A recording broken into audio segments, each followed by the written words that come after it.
माँ बाप की प्रेरणा पाकर के छोटे छोटे बच्चे संघ से जुड़ रहे हैं, राष्ट्र के प्रति अपना समर्पण भाव बचपन से सीख रहे हैं। ये जीवन की बहुत बड़ी घटना है। मैं देश की नारियों से, माताओं बहनों से अपील करता हूं कि वो अपनी कोख से 2 बच्चे की जगह 3 बच्चे पैदा करें, 2 बच्चे अपने लिए रखें और तीसरा बच्चा भारत माता के लिए समर्पित कर दें। भारत माता के लिए समर्पित कर देंगे, ये उनकी एक आहुति होगी, राष्ट्र के प्रति श्रद्धांजलि होगी, भारत माता के प्रति विनयाञ्जलि होगी, राष्ट्र समर्पण के प्रति जीवन के लिए महत्वपूर्ण है। हम जहां हैं पूरी तरह से होने की कोशिश करें और याद रखें, इस मुल्क में जन्म लेने वाले व्यक्ति पर 3 दायित्व होते हैं।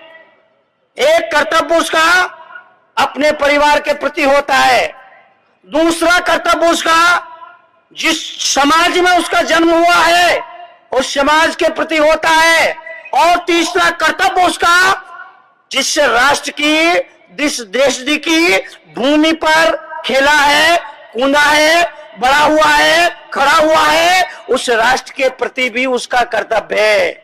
आज ये देखने में आता है हर व्यक्ति एक ही कर्तव्य को निभा पाता है।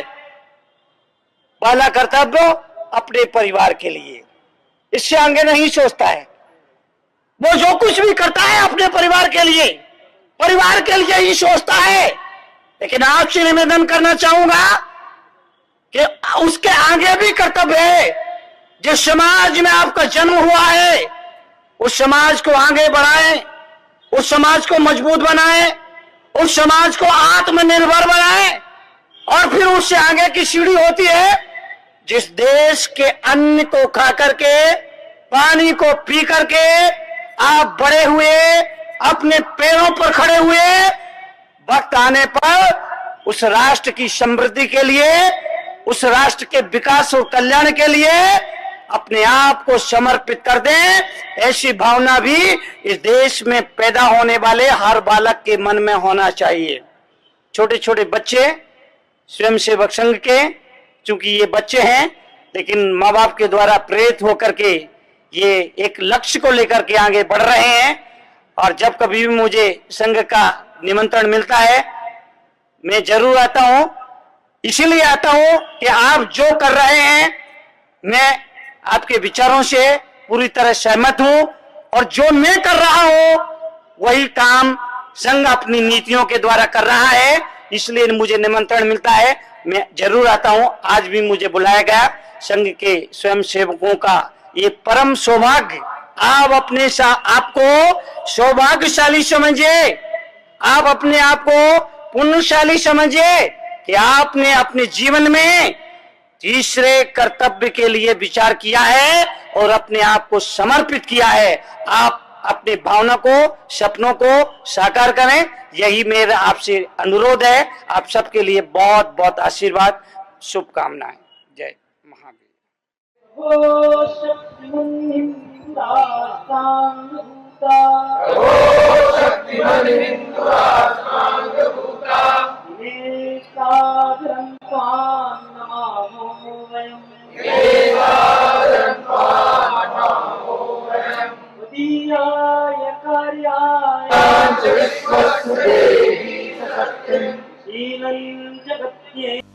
मेरा चिंता का विषय यह है, डॉलर की कीमत कम हो रही है, रुपए की कीमत कम हो रही है। मेरा चिंता का विषय सिर्फ इतना है, मनुष्यता की कीमत कम हो रही है। कोशिश करना है, हमारा प्रयास होना चाहिए, हमारा प्रयत्न होना चाहिए, हम कुछ करें। एक अच्छे मनुष्य का निर्माण करें, एक अच्छे समाज के निर्माण के लिए अच्छे मनुष्य का निर्माण करना अनिवार्य है, परम आवश्यक है। लोग मुझसे पूछते हैं, मुनि जी आपके पास पहनने के लिए एक जोड़ा भी नहीं, फिर आपने जिंदगी में क्या जोड़ा है? मैं कहता हूं मेरे भाई, मैंने जिंदगी भर छोड़ा ही छोड़ा है, और जोड़ने के नाम पर मानव को मानव से जोड़ा है।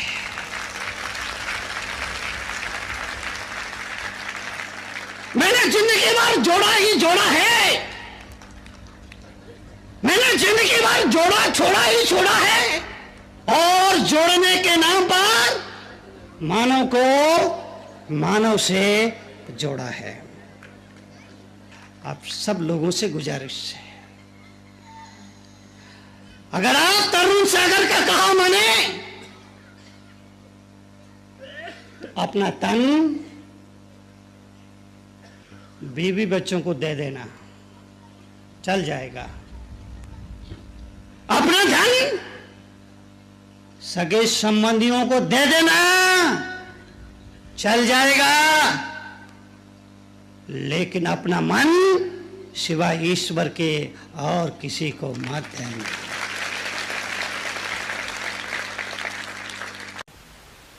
जिंदगी में कभी दुख आता है तो घबराने की जरूरत नहीं है, परेशान होने की जरूरत नहीं है, उसे भी स्वीकार करो। जो भी दे दे मालिक तू कर ले कबूल, कभी कभी कांटों में भी खिलते हैं फूल। जो भी दे दे मालिक स्वीकार करो।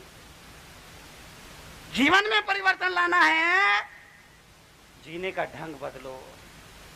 परिवार नहीं बदलेगा, आपको बदलना पड़ेगा।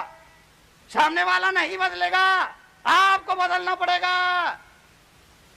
हमारी दिनचर्या बदले, हमारे जीवन में कोई बुरी आदत है वो बदले,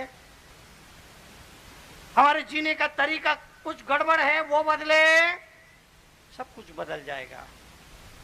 इसलिए मैं आपसे निवेदन करूंगा, धर्म की शुरुआत केवल मंदिर, मस्जिद, शिवालय और चर्च से नहीं हुआ करती है, अपने घर से होती है। अपने घर से नहीं होती है, अपने से होती है, अपने आप से होती है। इसलिए जीवन के लिए, जीवन की समृद्धि के लिए, जीवन के कल्याण के लिए हम गुरुओं के पास जाते हैं, मुनियों के चरण छूते हैं। क्यों? क्यों मुनियों के चरण छूते हैं? क्यों? इसीलिए मुनियों ने इन चरणों से पूरे देश की ही, पूरे हिंदुस्तान की यात्रा की है। मुनियों ने इन चरणों से तमाम तीर्थों की वंदना की है, और जब कोई श्रावक उन चरणों को छूता है तो उसे तमाम तीर्थों के दर्शन का फल मिल जाया करता है। इसलिए हम मुनियों के चरण को छूते हैं, चरणों की वंदना करते हैं।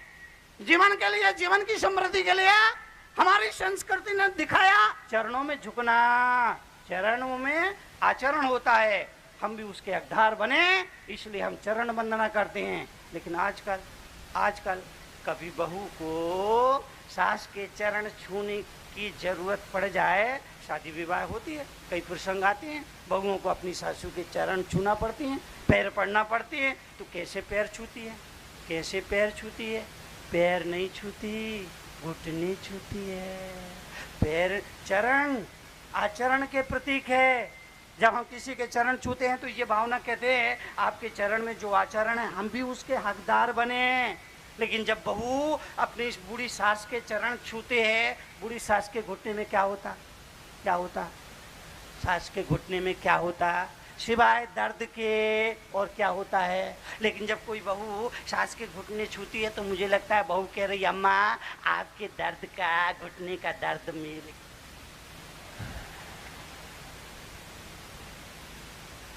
जीवन के लिए, जीवन की समृद्धि के लिए संतों की चरण वंदना की जाती है। चरण वंदना इसीलिए की जाती है हम भी उस आचरण के हकदार बने। पर याद रखना, संत के चरण में रुकना सरल है, संत के चरण में झुकना सरल है, पर गुरु के चरण में रुकना बहुत ही दुर्लभ हुआ करता है। झुकना सरल है, झुकना सरल है, पर रुकना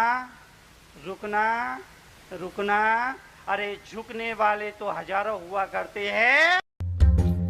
बाहर कहीं भी जाए महिलाओं की एक डिमांड होती है, मेरे लिए एक साड़ी लेके आना। सुबह सुबह पति तैयार हो रहा था, मूड जरा उसका ऑफ था। पत्नी ने कहा कहाँ जा रहे हो? बोला भाड़ में। बोले ठीक है, मेरे लिए एक साड़ी ले दिया ना।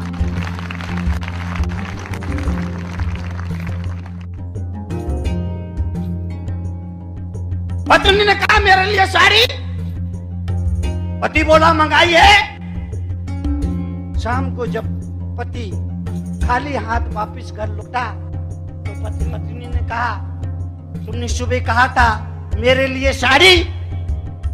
पति बोला मैंने कब कहा था कि सुबह तुम्हारे लिए साड़ी। पत्नी बोली तुमने कहा था कि साड़ी मंगाई है। पति बोला मैं तो बोला था कि महंगाई है। निवेदन करना चाहिए, रुपए की कीमत कम हो रही है, यह मेरा मतलब मकसद नहीं है, यह मेरी चिंता का विषय नहीं है। डॉलर का मूल्य कम हो रहा है, यह मेरी चिंता का विषय नहीं है। मेरी चिंता का विषय सिर्फ इतना है, इंसानियत का मूल्य दिन ब दिन कम हो रहा है। आज किसी को 50,000 रुपए दो और किसी की आप टांग तुड़वा सकते हो। किसी को लाख रुपए दो, किसी भी आदमी का किडनैप करवा सकते हो। 2 लाख रुपए दे दीजिए, किसी भी आदमी का आप मर्डर करवा सकते हो। यानी आदमी की कीमत, आदमी की जान की कीमत सिर्फ कुछ चंद रुपए ही रह गई है।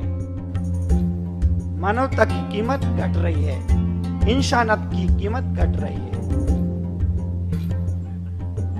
इसलिए आपसे निवेदन करूं, अपनी आदत ऐसी बनाओ कि परिस्थितियां कैसी भी हो आप उनका सामना चिंता होती है, चिंता होनी चाहिए। कबीरदास जी से कहा कि तुम संत हो, महंत हो, साधु हो, सन्यासी हो, घर में रहते हो, सारे दिन कपड़े बुनते रहते हो, तो भजन कीर्तन कब करते हो? कबीर ने कहा कि भाई काम भी करता हूँ, भजन कीर्तन भी चलता रहता है, बाहर का काम भी करता हूँ, भीतर भीतर सुमरण भी चलता रहता है। जिज्ञासु ने कहा ना ना ना, ऐसा भी हो सकता है क्या? है मैं तुम्हारे पड़ोस में रहता हूँ, वर्षों से देख रहा हूँ, कई महीनों से देख रहा हूँ, कई दिनों से देख रहा हूँ, सारे दिन कपड़ों में कपड़े बुनते रहते, जुड़ाए हो, कपड़े बनाते रहते हो, कपड़े बेचते रहते हो, कपड़े रंगते रहते हो। हमने तुमको कभी स्मरण करते नहीं देखा, स्मरण करते नहीं देखा। सारी दुनिया, सारा ब्रह्मांड तुम्हें सन्यासी कहता है, साधु कहता है, तपस्वी कहता है, साधक कहता है, प्रज्ञा पुरुष कहता है, महान पुरुष कहता है, मगर मैं तुम्हारे बारे में जो देख रहा हूँ, जान रहा हूँ, मैंने तुम्हें कभी स्मरण करते नहीं देखा, स्मरण करते नहीं देखा, ये पूजा पाठ करते नहीं देखा, जप करते नहीं देखा, तप करते नहीं देखा। तो तुम कैसे सन्यासी हो, कैसे साधक हो, कैसे प्रभु के पुजारी हो? कबीर ने कहा बाहर का काम भी चलता है और भीतर का काम भी चलता रहता है। नौजवान ने कहा हम इस बात को नहीं मानते हैं, आप हमको बताइए, समझाइए किस तरह है। कबीर ने कहा एक लड़की बड़ी होती है, सयानी होती है, माँ बाप को उसके विवाह की चिंता होती है, अच्छा घर अच्छा भर ढूंढ करके अपनी बेटी का विवाह कर देते हैं। बेटी विदा होकर के ससुराल जाती है, 4 दिन ससुराल में रहती है, 5वें दिन वापिस आती है। अब कबीर उस नौजवान से पूछता है कि बताओ वो लड़की जिसकी अभी अभी शादी हुई, 4 दिन ससुराल में रह करके वापिस अपने पियर में आकर के बैठी है, तो कबीर कहता बताओ वो लड़की पियर में है मगर उसका दिल कहाँ है, उसका मन कहाँ है, उसका ध्यान। और कई बार बहुत ज्यादा लाड़ प्यार बच्चों को जिद्दी बना देता है, उच्छृंखल बना देता है, ढीठ बना देता है। पहले 2-2, 4-4, 6-6, 8-8, 10-10 बच्चे होते थे तो बच्चों को बहुत लाड़ प्यार नहीं मिलता था तो बिगड़ते भी नहीं थे। और अब एक ही, और उसको अगर छींक भी आ जाए तो पूरे हर घर में हंगामा मच जाता है। निवेदन किया जाना चाहिए, विचार किया जाना चाहिए, चिंतन किया जाना चाहिए, ईमानदारी से इस पर विचार किया जाना चाहिए। 1 या 2 बच्चे होते हैं, जरूरत से ज्यादा लाड़ प्यार होता है, जरूरत से ज्यादा लाड़ प्यार दिया जाता है और इसकी वजह से वो बच्चे जिद्दी हो जाते हैं, ढीठ हो जाते हैं, उच्छृंखल हो जाते हैं और बाद में माँ बाप की नहीं सुनते। बाप को कहना पड़ता मैं तेरा बाप कह रहा हूं, तो वो मुस्कुराता है सुन के, तो बाप ही तो कह रहे हो, कोई तोप तो नहीं कह रहे हो।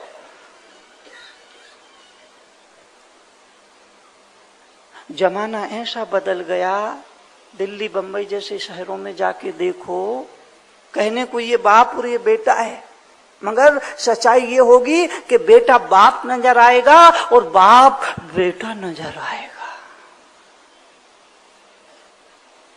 जमाना तेजी से बदल रहा है, रफ्तार से बदल रहा है। ये बदलाव का दौर है, ये बदलाव की प्रक्रिया है, ये बदलाव का दौर है। और बदलाव के इस दौर में ऐसे ऐसे बदलाव भी देखने में आ रहे हैं, परिवर्तन देखने में आ रहे हैं कि बाप कहने को बाप होता है मगर वो वहां बेटा नजर आता है, और कहने को बेटा जो होता है वो बाप दिखाई देता है।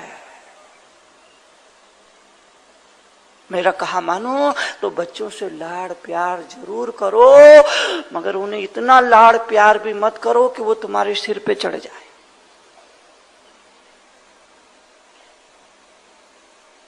नीतिकारों का कहना है कि लाड़ प्यार करिए मगर उसके साथ अनुग्रह भी रखिए और निग्रह भी रखिए। अनुग्रह के साथ निग्रह जरूरी है। ताड़ना भी मिलना चाहिए। अगर ताड़ना ना मिली तो भी बच्चा बिगड़ जाएगा।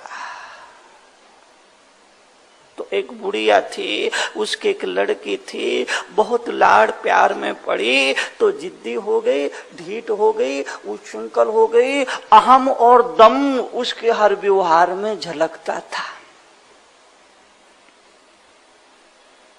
बड़ी हुई, सयानी हुई, मां को चिंता हुई बेटी के हाथ पीले कर दूं।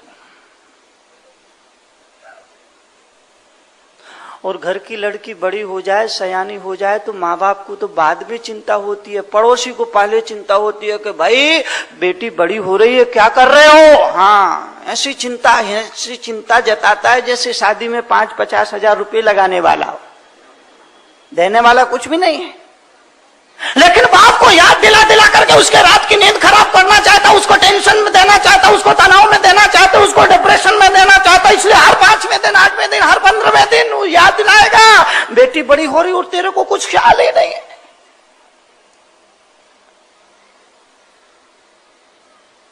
तो मां को चिंता हुई।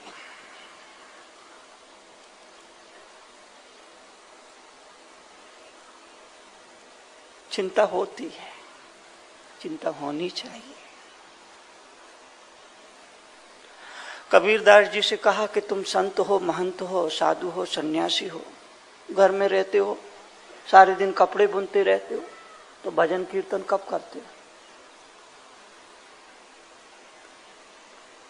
कबीर ने कहा कि भाई काम भी करता हूँ, भजन कीर्तन भी चलता रहता है, बाहर का काम भी करता हूँ, भीतर भीतर सुमरण भी चलता रहता है। जिज्ञासु ने कहा ना ना ना, ऐसा भी हो सकता है क्या।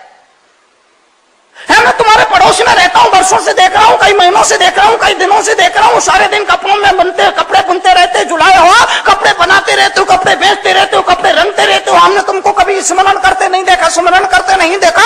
सारी दुनिया, सारा ब्रह्मांड तुम्हें सन्यासी कहता है, साधु कहता है, तपस्वी कहता है, साधक कहता है, प्रज्ञा पुरुष कहता है, महान पुरुष कहता है, मगर मैं तुम्हारे बारे में जो देख रहा हूँ, जान रहा हूँ, मैंने तुम्हें कभी स्मरण करते नहीं देखा, स्मरण करते नहीं देखा, ये पूजा पाठ करते नहीं देखा, जप करते नहीं देखा, तप करते नहीं देखा। तो तुम कैसे सन्यासी हो, कैसे साधक हो, कैसे प्रभु के पुजारी हो। कबीर ने कहा बाहर का काम भी चलता है और भीतर का काम भी चलता रहता है। नौजवान ने कहा